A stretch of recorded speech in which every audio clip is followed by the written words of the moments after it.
Hey everyone, welcome back to the channel. Thanks for tuning back in.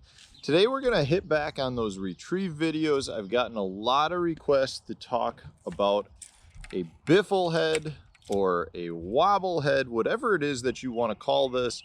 A fantastic bait, especially during the post-spawn early summer months when you have a lot of fish that are getting up on some gravel bars, on some shell bars, some shallow ledges, shallow rocks. Works from north to south. It is an absolute fish catching machine, and honestly it's a technique that I think often goes very underutilized. And I do want to point out a couple of things with respect to it. So if we're looking at a setup, I think your setup is a pretty important thing anytime you're fishing a wobble head. You know, in this case I've got a wobble head that I made. I actually like to add split rings between the hook and the weight, and what that does is it allows the bait to rotate much better, and therefore once you hook a fish, it takes away the leverage from the fish when they come up and jump. You know, when you're talking about a heavier weight, as soon as you take potential leverage off of that fish, so you know, maybe you let a little bit of slack in your line, at that point a lot of times the bait will come loose because the fish can get leverage. They really can use that weight to turn and therefore to pull the hook out.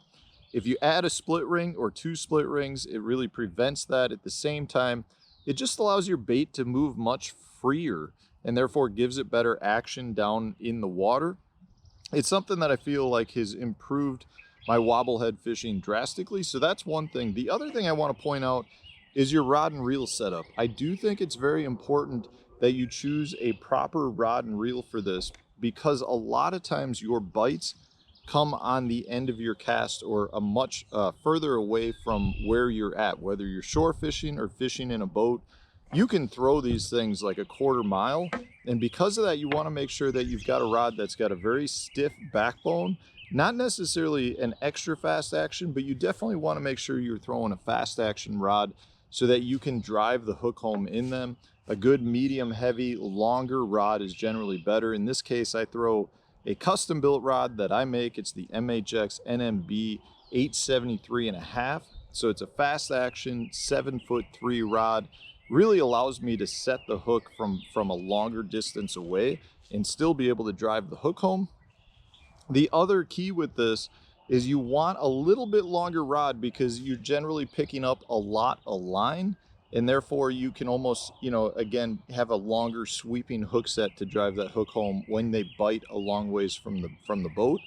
And then at the same time, generally speaking, when I set the hook, I like to reel into the fish until my rod starts to load up. At that point, that's when I'll hit them.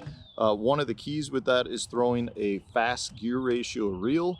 This is an 8.1 to 0 or 8.0 to 1 gear ratio Abu Garcia MGX. A very good faster reel, allows me to pick up a lot of that line to set the hook faster and be able to drive that hook home. So I do think that's important. From a line standpoint, I personally like to throw 15-pound fluorocarbon. Generally speaking, I'm going to be fishing this in water clarity that's a little bit more on the clear side. Doesn't have to be. You can fish this in muddy water, but most of the places where I fish this, I'm generally got at least 2 foot of water visibility, and therefore I'm going to be throwing more in that 15-pound fluorocarbon category versus something heavier. But it's a really good technique. It's one that allows you to cover water as if you were fishing a crankbait, but at the same time you're kind of fishing a jig, you're fishing a bottom bait, something like a Carolina rig. It really is a crossover technique that allows you to cover a lot of water, but you can slow down if you want and really pick apart certain pieces of cover. And at the same time, it is one of the best baits in terms of feeling the bottom.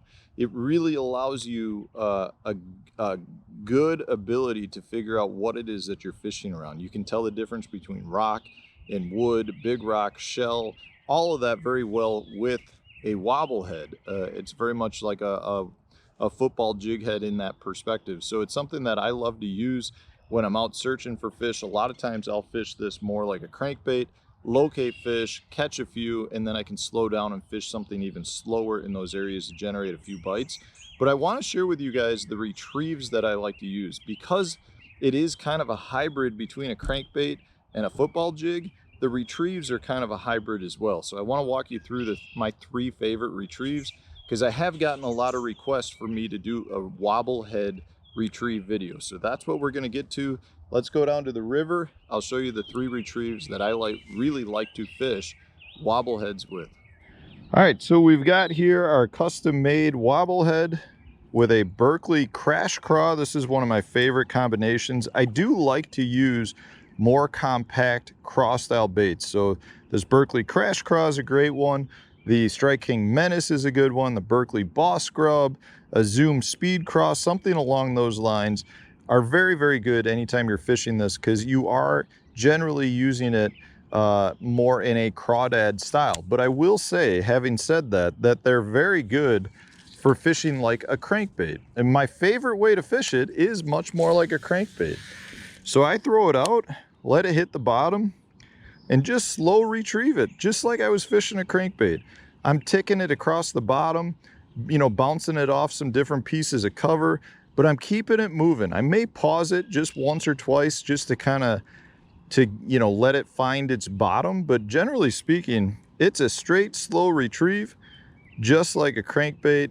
I'm trying to cover water with it, trying to find some sweet spots, but it's nothing special. So it's fire it out there. I'm keeping a nice, slow, steady retrieve, letting it hit as much of the bottom that I can, deflect off rocks. I may work a small pause in here and there, but generally speaking, it's a straight, slow, steady retrieve. And this is the one that I like the most. Now, I will say that if I've got an area that I know's got fish, so maybe you've got a shell bed, maybe you've got a stump, maybe you've got a brush pile, something along those lines where you feel like you know where the fish is, that's when I will fish it more like a jig. So I'll let it go out, hit the bottom again, and then the way I fish it is just generally going to be slow drag. I'm just dragging it. I'm not reeling. I'm just pulling with the rod, so it's more of a sweep. Dragging with the rod, I pick up line, and I'm just dragging it. I'm just feeling everything that I can that's out there, feeling for every little rock, feeling for every little branch. Whatever it is, I'm trying to hit it, trying to come in contact with it. I'm really trying to keep my bait in the sweet spot. If I think a fish is in a certain spot, I'm gonna let my bait just kind of drag there and get right into that sweet spot, because I know that that's my best bet at getting bit by a fish. So it really is a slow football jig kind of action. You're just slowly working it, nothing special. So that's the second retrieve. The third one is kind of a hybrid. You know, you guys have seen me give a bunch of different retrieve videos, and if you watch the one on the crankbait, you know I like to work my bait really quickly to generate reaction strikes. Well, this is the same sort of thing. I'll throw it out there, I'm gonna let it go to the bottom, and I'm gonna try to generate reaction strikes. Now, if I was fishing a football jig, I'd probably stroke it to get it high up. In this case, I feel like it's important to keep my bait on the bottom. So I'm gonna just kind of keep my rod tip not pointed right at it, but pointed slightly off to the side.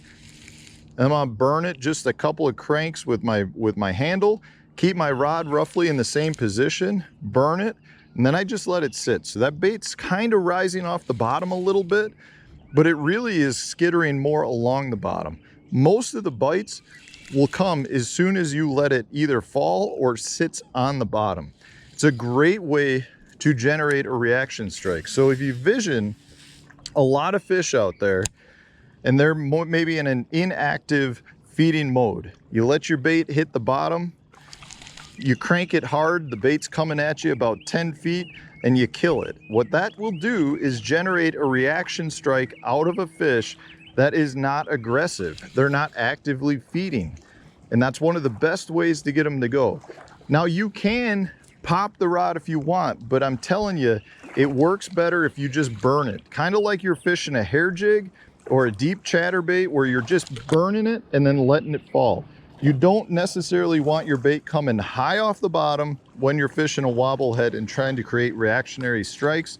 You're much better off to keep that bait as close to the bottom as possible. And that's my favorite way to create a reaction strike with a wobble head. Cast it out, let it go to the bottom, and just burn it. You're trying to get it to come 10 or 15 feet back at you and just letting it fall. But these are the 3 ways, guys, that I really like to fish a wobble head. Maybe you guys out there have another way that you like to fish this bait, another retrieve style. If you do have that, please share it with us. Put it in the comment section. Describe it for us so that we can learn from you guys as well. Definitely a bait you should put into your arsenal if you haven't already. I'm telling you, it catches largemouth, smallmouth, spotted bass. A great, great technique. And don't forget about just the straight, slow retrieve. Keep that thing on the bottom and it'll just load up. They'll come eat it just like a crankbait. Definitely give it a try, guys. It will increase the number of bites that you're getting on a wobble head if you're not catching them real good. Thanks for watching. I appreciate all of you and the support that you continue to give the channel. We're gonna get out of here before we get sprayed by a duck boat. Thanks for watching.